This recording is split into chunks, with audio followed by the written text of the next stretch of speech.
Agents' commissions, are you paying too much, too little? Stay tuned to find out.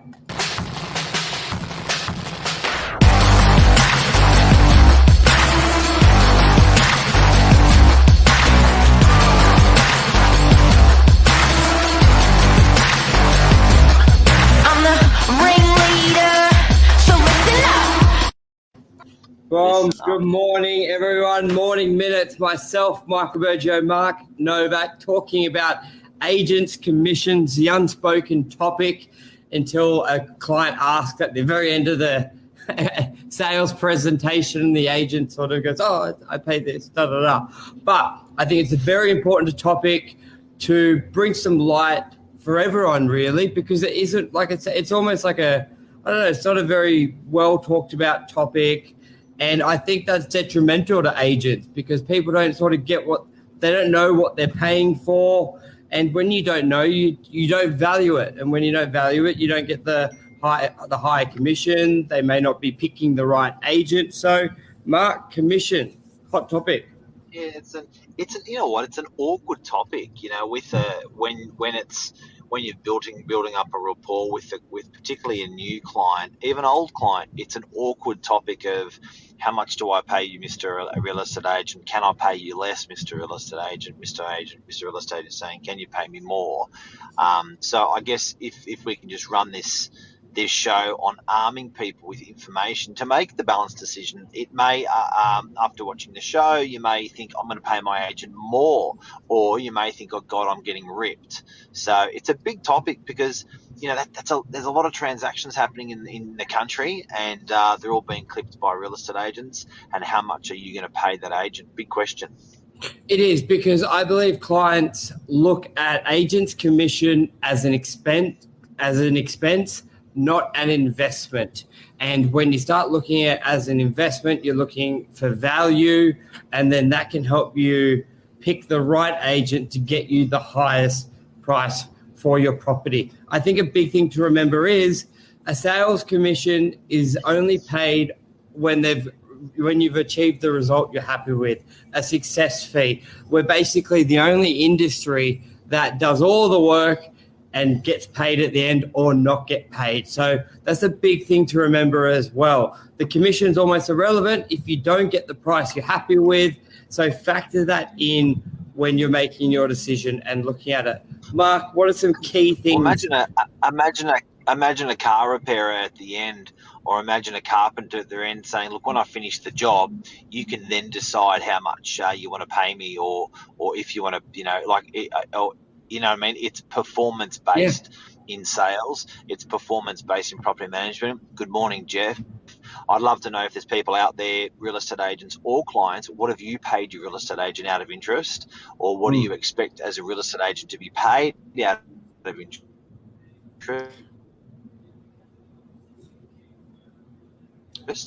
But it's definitely one of those industries. So let's split it into two, Michael. Let's go rentals and let's go sales, because they're different fee structures between rentals and sales when you're employing a real estate agent. So as a consumer of real estate agent services, if you are purchasing or if you are a tenant looking for a rental property, you are generally not nominating fees or paying any fees or anything like that.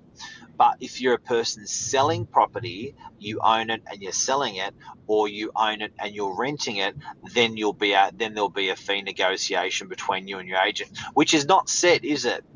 No, it's everything. It's negotiable. Typically, you see fees around that sort of in residential 1.7 to 2%, especially Northern Beaches base is around those percentage, but it's all negotiable. A lot of people can do the final sale price. Yes. Okay. So let's work of the final sale price. So if it's $1 million at 2%, it's $20,000.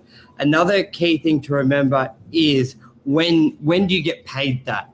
Now, typically, it's not obviously when you sign the agency agreement. It's not even when you exchange the contract when the sale secured. It's on the settlement of the property. And it's actually paid out from generally the deposit the purchaser pays. So a buyer will pay a deposit of, say, 10%, $100,000. It sits in the agent's trust account fast forward settlement, order of the agent goes to all parties, and then the 2% is taken from Some the... people are going to think some people are going to think you're talking Chinese. Settlement, pre-settlement, order of the agent. Yeah, and I guess in kindergarten language, it's the key handover, eh? Yes, but a lot of when people the keys get handed over. Because a lot of people think the owner's got to pay for it out of their pocket. Where they're going to come up with that money? So the key thing of what I'm trying to say is, it comes from the funds sitting in our account. You're not having to take money out anywhere or make it liquid. So at the end of the sale, you would get the balance of the deposit paid by the owner, by the buyer, and then the agent takes their fee from there. So you're not in any sort of, it helps with the cash flow, how it works. So that's typically the structure of it. So there's no payment up front. It's when all funds are settled at the end, which is also when the keys are handed over at the end, and the trust monies that we're holding on behalf of the purchaser and the seller, the money which is the deposit, it'll be adjusted from there, but it's not any amount, it's the agreed amount. So you'll sign an agreement when you appoint your real estate agent, agreeing to a fee. Whatever you and the agent put in writing, it must be put in writing. The fees between agent and client must be put in writing. That's the law. And when you engage your real estate agent, by law, that fee has to be in writing. That's the same fee that's applied when that is finished. Mark, talk about when you start looking at agent's commission as an investment to get the best price for the property rather than an expense cheapest agent. We often say the cheapest agent is not the best agent. Talk us through the potential difference or of some key things between the best agent, who may have the higher fee, compared to the cheapest agent. What are some attributes a vendor should be looking at? Well, get this. If an agent can't negotiate a fair fee for themselves, how the hell are they going to negotiate a fair sales price for you?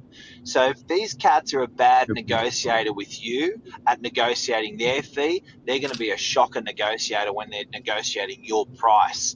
So if you've got someone who's who explains themselves properly, and has a good products and good suite of products and services and experience that they offer, and they can justify that fee, the odds are they're going to justify what your property offers to the market and hustle that price well as well. So you don't want the agent that just bends over. Think of this: if you as the homeowner have out negotiated the person you're appointing to negotiate your home, that's not a good thing. As we had on the show with Lee Woodward last week, there are 246 steps and processes when selling a home, which is all included in that fee. But just think of that. If you can get your agent, let's say they start at 2% and they finish at 1%, if you can negotiate a 50% discount on that agent for their money, what are they going to do when they're negotiating your money? You can get your agent, let's say they start at 2%. Absolutely. Sorry about that. All good. So talk about sliding scale. Some people just go briefly, incentive fee sliding. When does that come up and how does that work? Is same agreement, things? Yeah, and don't forget, guys, there's agents out there that'll do 1%. They're the ones that I don't think they're going to get the best price for your property either if they can't negotiate a fair price. 1.5%, 2%. Now, something for everyone to note is that in Sydney CBD and Sydney City Metro, properties sell a lot faster. So the fee structures are a lot lower. They're about 30% lower. So, in the eastern suburbs of Sydney, typically auction, typically a speedier market, they're charging around that 1.5%. 2% around sort of, the Manly, the Burwood, those sort of areas. But when you go out to, for example, Queensland, it can be 3 or 4% that you're paying because days in the market's a lot more. That may be changing because at the moment it's a bit rapid fire. Good point. What was your question? Flexi fees, incentive fees. When should you use it? How do we use it? What's your thoughts there?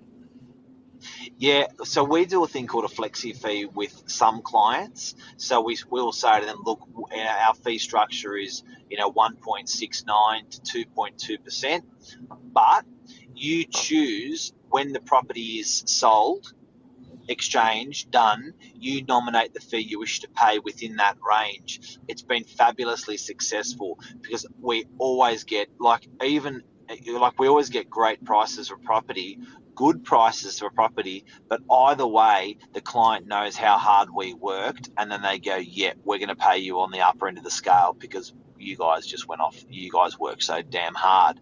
Now, it's hard when you're in the living room to actually judge that. The agent's promising the world and delivering you an atlas.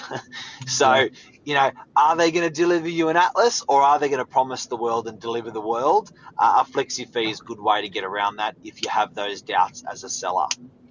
Yeah, you're right. It's just it just takes the commission talking off the table and them judging or picking another agent based on that, where it's like, all right, we'll pick a low, we'll pick a high, and you base it on the rest. I'm confident with my ability. Sometimes agent owners will want it reflecting on the price. So if you get over 800, I'll pay you 2%. If it's under 800, it's 1.5. I like to do it not based on the price, just because I've sort of believe you can get a great price and have a shit experience, shit service. So I like to put it to the owner, go, you choose on everything included. I want the great review, I want you feeling good, and I'll get you the great price as well. So there's different ways to sort of skin the cat, but it's a great tool to use with the negotiations. Okay, so that's sales. Mark, rental. Well, actually, just before we move into rentals, some agents want to crucify you and punish you if you don't get the price thereafter.